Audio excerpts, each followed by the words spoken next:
morning, everybody. I just woke up, so I figured I'm gonna do this review before I get on with my day. But what in the ghetto ass proposal what's that between Quaylon and Chevelle? Oh my god, I don't even know what to say. This is Love After Lockup season 3 part 4 episode, or some people call it season 3 episode 29 review. Good news, bad news.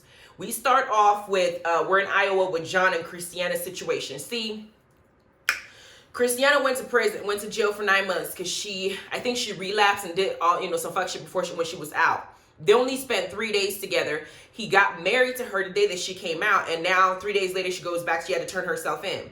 And while he's gone, Christina's mom and her sister, Tara, her shitty ass sister, are basically mooching off of John the entire time. I don't know why Tara's not working. I can understand why mom's is not working. I don't know why Tara's ass is not working. All she's doing is cleaning the house and having another man take care of her, while her sister's husband take care of her while she's trying to get in on that grind, that hustle, jump on his peen real quick to get her to stay there so she can secure her future while her sister's behind bars. That's what that is. But John decides, like, you know what? It's been 9 months. I didn't have any puss. My wife's sister is basically throwing everything that she can in my face. What should I do? I need to go talk to the guy who married us and make sure that I let him know that I'm about to go and slip. I'm about to go and fuck the shit out of this girl because she's basically begging for it. But I didn't cheat on every single girl I didn't been with in the past. I'm trying to be faithful because I got married, right? And this entire time that he's telling me that he's cheated on all his other girlfriends, I'm thinking, how? With who? I don't know. He must have got that good peen. But then he said, I don't want to ruin my marriage just for 30 seconds of fun. And I'm thinking, John, 30 seconds is is how long you last? For real? But we get to the next scene. We got Andrea and Lamar in LA. And let me just say, because this is my second time doing Love After Lockup, I cannot stand Andrea's ass. I cannot stand her Mormon ass. I can't stand her. Not just because of the religion she chose, because they don't like black folk, but also because of how she behaves. I feel like Andrea is very controlling. I also feel like she wants Lamar to be all hers and to create this family away from all the people that she assumes are too ghetto, whatever, or not her type of people. And Lamar is being very patient, tolerating her and some of that fuck shit that she does. She over-exaggerates, she overreacts, and she tries to control every aspect of Lamar and what he does. Now, I understand that she's trying to do it because Priscilla is Lamar's father, and she didn't lie to that girl or lie to her family the whole time. But I don't feel like Andrea is being reasonable in her stance and how she wants Lamar to proceed moving forward. Lamar has a family outside of her. That's just a fact. He has a child that he has not been that hasn't been in his life for this long.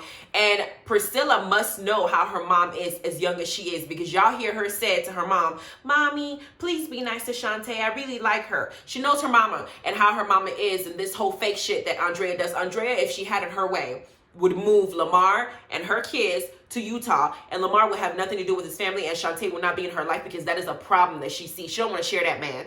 Because I'm wondering this whole time why her kid's father are not in their life. I see how Andrea is behaving. And there are some men, I hate to say this because it's not a good enough excuse, but there are some men that will choose not to be involved in their kid's life because of how Andrea behaves. They just don't have the patience for it. And it doesn't make it okay, but hell, I just can't stand Andrea sometimes. I just don't like how I've seen her move up till now. I don't like it. Now, we get Shantae and Lamar and Andrea going over to Shantae's house because Andrea doesn't want Lamar to have a relationship with Shantae outside of her. And Shantae seems to feel like Andrea is the reason why Lamar doesn't get to come and see her or spend time with her, which I believe is true, because Andrea wants to control every single thing, and Lamar's trying to do what he needs to do to please her. So in order for Lamar to go and spend time with his daughter that he basically hasn't been in her life forever, Andrea and her has to be able to get along. But when Andrea and her sit down to talk, Andrea basically tells Shantae that it's not her fault that Lamar is out of her life. You're right. It's not her fault that Lamar has been out of her life because he did what he did that got him sent to prison.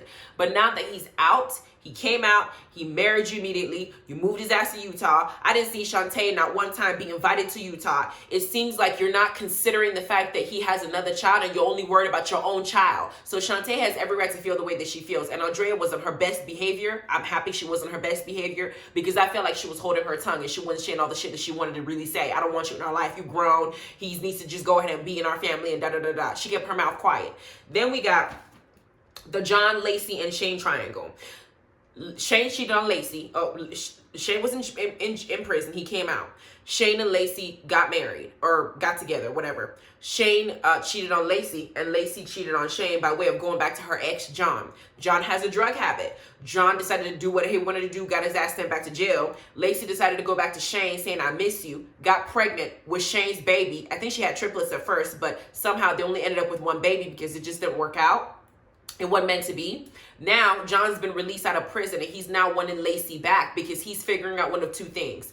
One, he can't let Lacey go, but he can't let his drug habit go. And two, he don't want Shane to have Lacey. That's what that is. So we get to the scene, and Shane is now changing the code to the door because he doesn't want John to even think that he can come into this house, because John in his head believes that him and Lacey are meant to be together forever. And no matter who Lacey ends up with, John will always end up getting her back. This time around, he don't know that Lacey is pregnant, but he wants to also know if Lacey was the one that called the cops on him because of how he behaves. From what Lacey tells us, he breaks windows when he gets high or drunk. He does some crazy ass shit. So it very well could be that she called the cops on him. She also said that she's filed a restraining order against him before. So it makes sense if she does it. But Shane is feeling a little bit insecure, which he should.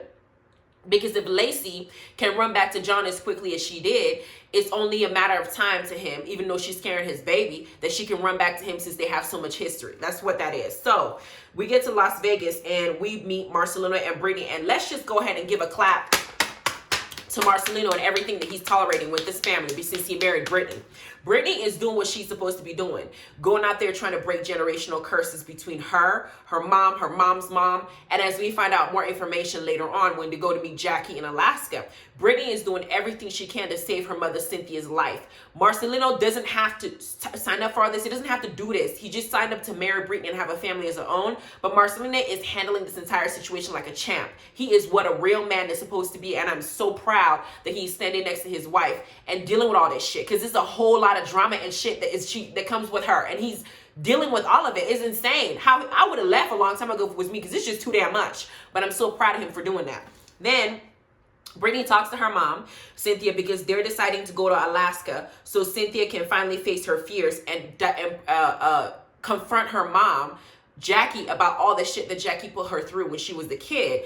And Cynthia's feeling a little bit skeptical because she goes to drugs and she goes to alcohol when she starts to think about all the things that she went through as a child. This is not something that she's comfortable dealing with, but she's still willing to go and try to face it because of her daughter is pushing her to face her fears, as she should.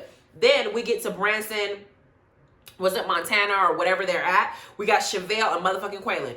And Quaylin has now did the whole let me pop up on Chevelle, show her that I love her, make her, believe that I want this family, that I want to be Mayila's father, and DeMar can't having it. But here is Quaylin, and Chevelle had to convince this grown-ass man to get on a damn Ferris wheel. I'm thinking Chevelle, if this man cannot get on a damn Ferris wheel when he's supposed to be coming there to make amends for all the shit he put you through, you need to just run for the hills. But they got on the Ferris wheel, and she's talking to him about her concerns and commitment.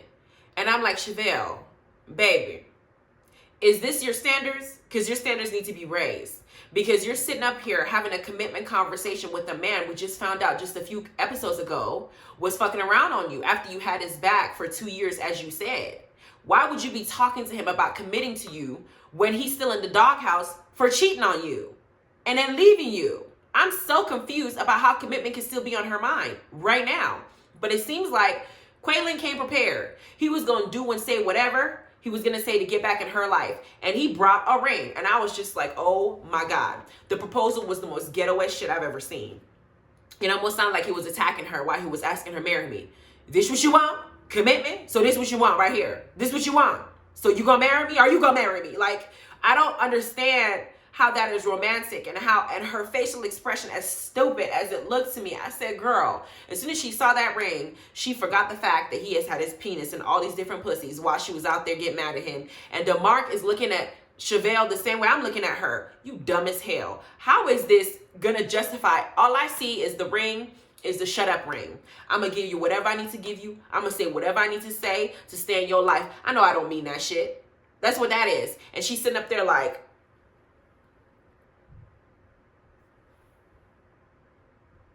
swallowing the bullshit. It's just crazy. It was crazy to me. That shit was hard to watch, even for me. Then we got the next scene.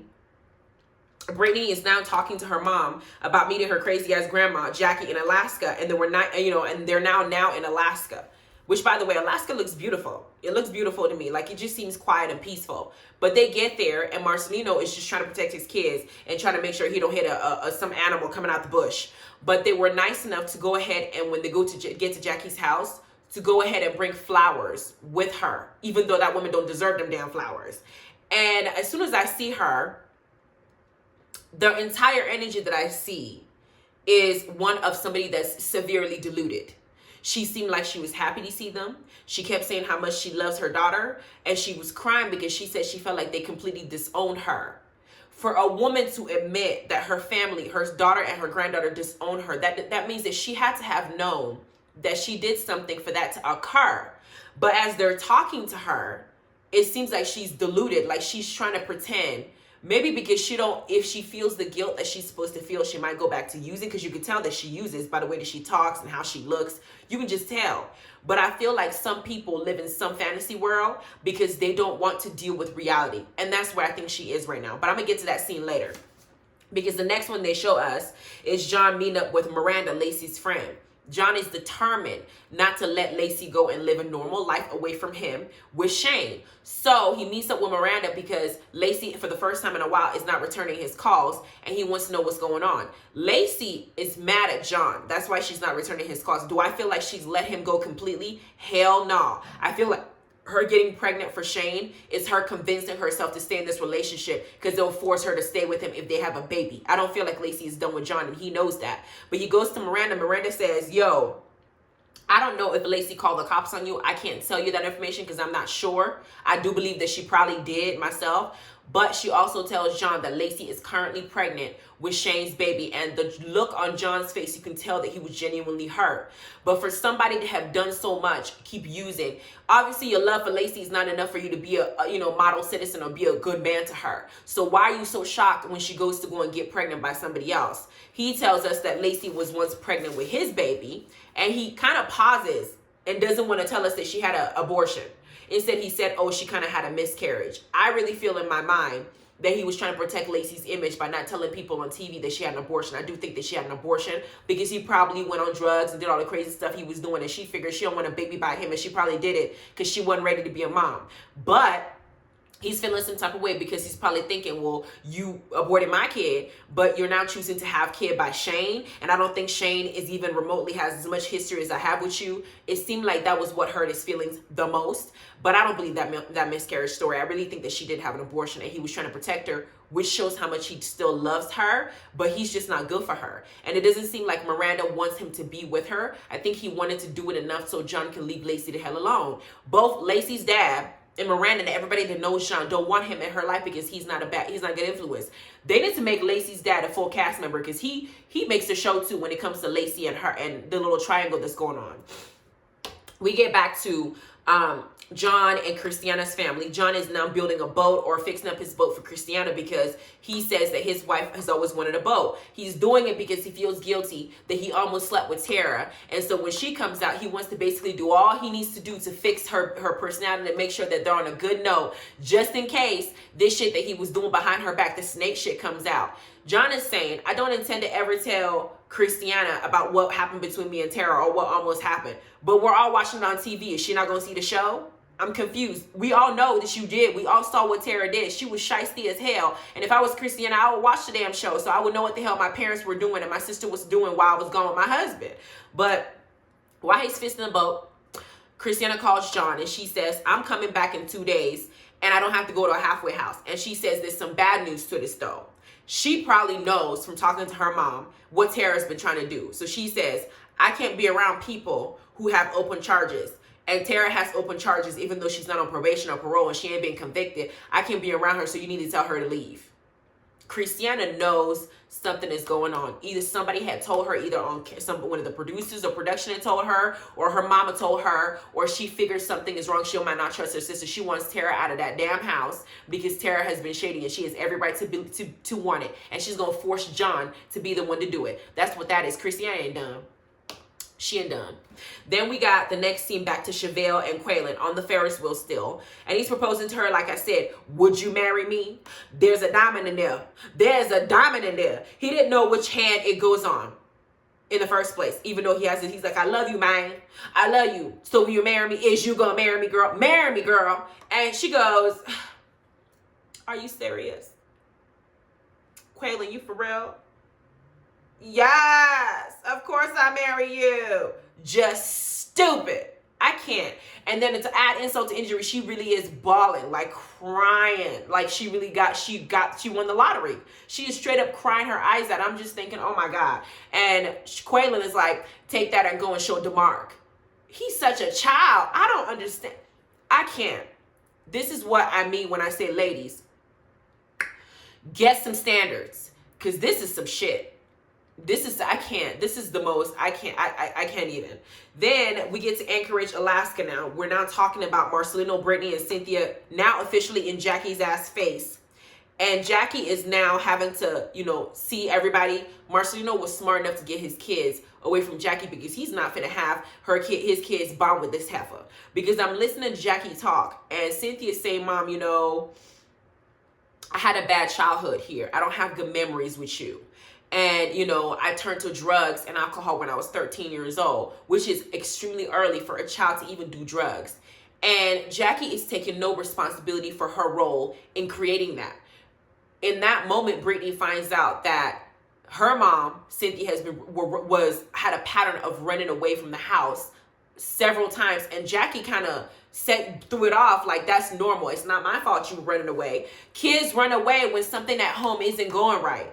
But Jackie says something like, I know that, everything I did, I learned from my parents because they were also drug addicts and they were also alcoholics. So she learned it from them. And she's blaming her parents for how she treated her daughter. And now her daughter is now a drug and alcohol user. And it just so happens that Brittany was also a drug and alcohol user. So Brittany trying to kill this curse so her kids wouldn't end up the same way that her and her mom and her mom and her mom's mom ended up. It's commendable. Brittany, I'm so proud of you for even doing this. But I'm looking at Jackie's ass, and this bitch had the nerve to look at her daughter and say, I didn't put a pipe to your mouth. I didn't pour a drink for you. Bitch, it was your fault. Cynthia sitting up there saying, while you were out there partying, having all these strange ass people come into the house when I was a minor, these people were coming into my room and doing all sorts of shit. She was molested. She probably was raped. She was probably gang raped. If I wouldn't even be shocked. And you're sitting up here saying things like it's not your fault, it's your parents' fault, I'm not the one that caused you to do it. What do you think a child would do to numb the pain when they're going home and people are abusing them? It's your fault. Jackie is like, I don't know what kind of spirit people have for them to have justified this in her head. I'm watching Cynthia, and all I could do is, I used to be mad at Cynthia for all the stuff that she was doing, running around town, making Brittany go look for her in crack houses, abandoned motels, horrible area, when she got 2 kids at home, 3 kids that she got to be taken care of. And so I used to be pissed off at Cynthia and saying, you know what, you are a bad grandma, you're a bad mom, you need to get your life together. But I'm watching Jackie and her interaction with Jackie, and I just feel so bad for Cynthia. Like, this is what you grew up with? This is your mama?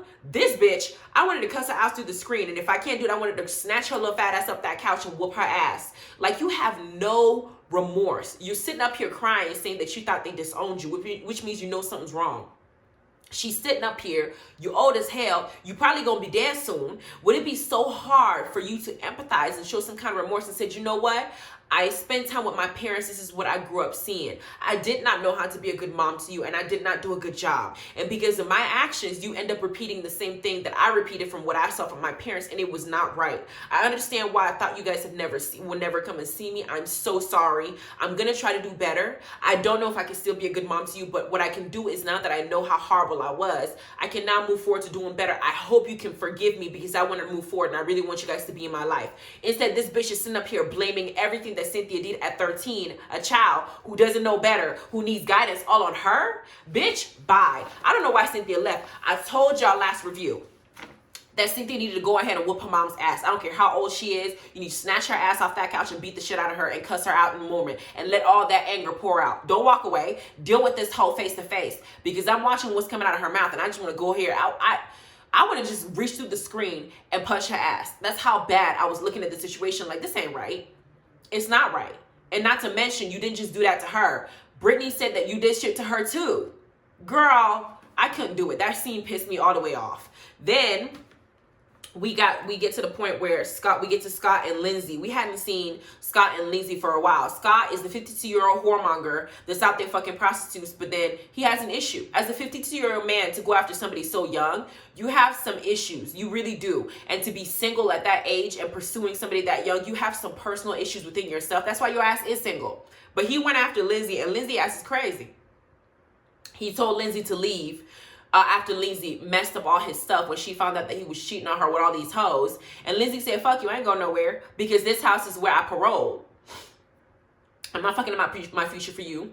But then they show Lindsay is back in jail. Lindsay said that she was driving a car and it wasn't her car. And they pulled her over because she was on probation or whatever, or parole violation.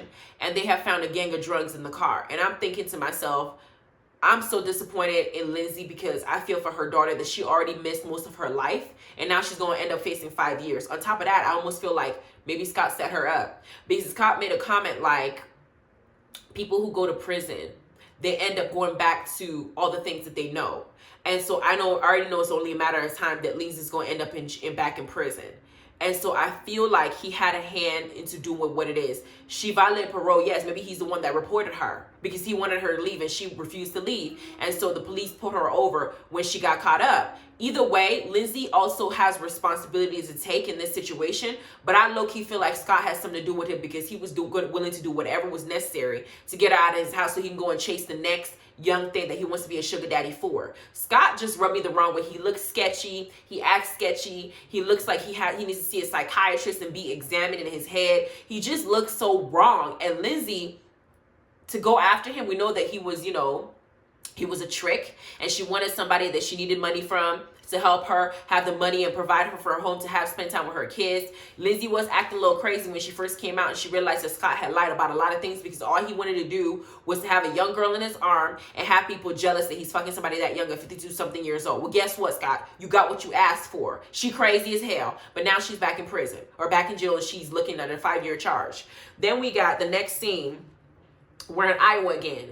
John and Christiana's family are still living with him, and John's got to go to Christiana's mama and Tara and let them know that Tara has to move away. What I don't understand is, while John is telling Tara that she got to go, the first thing that Tara's mom, with their freeloading ass, is like they're naturally expecting that John to be responsible for them. Well, where is she gonna go? I don't know where the hell she gonna go. She been in my house this whole time. She didn't think he'd get a job and save some money. And the mom asked John, like, well, can you find her a place to stay? Why is it his job to find a grown-ass woman a place to stay? And then they start guilting him by saying, I don't want Tara to go back into doing drugs. I really don't want her to go back to using. It is her choice as a grown-ass woman if she goes back to using. You're not about to blame all that on John, because he's doing what is necessary for him to keep his family together. He's married to Christiana, not his mom. Like, I'm so confused about how these people in their head can comprehend something like this. Y'all are both adults. It is not this man's job to take care of you because he married your daughter or your relative. He married Christiana, and y'all moved your asses into his house. Now he needs y'all to leave. Leave. It's crazy. And I like how John is sitting there talking about, well, it is what it is. I'm sorry I got to do this, but you got to go. I know John at some point feels overwhelmed. He's stretched out financially. He's out here feeding these two people, and they're not bringing anything to the house. They're not. I know that Tara probably wanted to use sex so they can stay in the house and whatnot, but it didn't work out that way. She got to go. Now that Tara's got to go, Tara is now determined to make sure that she lets Christiana know everything that she did while she was in that house, because she can't stay because John's going to kick her out. She's going to fuck up Christiana's happiness because she feels like she got done dirty. What kind of mentality is that, girl? You have to go. Go. Because you're being shady. Karma is a bitch. This is your karma. You were trying to screw your sister's husband while she wasn't around. You did this to yourself. I don't know why mama's crying. I don't know why Tara's like, I hope I don't go back to using. If you go back to using, bitch, it's your fault. Because the fact that you can even say that, which means that you're projecting what you're going to do in the future, don't do that. Girl, bye. John did fall for it. She got to go. They did show the next episode is supposed to do. I was kind of low-key pissed off because last week we got to see a clip and it looked like DeMarc and Quaylin were supposed to get into a fist fight. They didn't show that part. I don't know. It's because Quaylin may still be on parole and she don't want him to get in trouble, or the network don't want him to get sent back. I don't know. But they showed us that scene, and we didn't see it in this episode, which pissed me off. Number two, Tara's gonna come back and try to force herself back into the house because she ain't got no place to go and no money. And she's gonna do it by basically snitching. If she's gonna, or maybe use it as a blackmail to stay in the house. If John don't let me stay in this house, I'm gonna tell Christina what we were gonna do so Christina can leave. So she can fuck up her sister's happiness. Tara got a bad spirit. I don't like any of these people. I feel like your circumstances in life is also based on how you have treated people and the type of person that you are internally. And when I see Tara, she need to get her ass beat by Christina pronto when Christina comes out. Because while John is telling them, hey, Christina's coming out in 2 days, she don't got to go to a halfway house, she got to come home, Tara's like, I love my sister, I can't wait to see her. Yeah, she's going to be at home. We're each other's rock.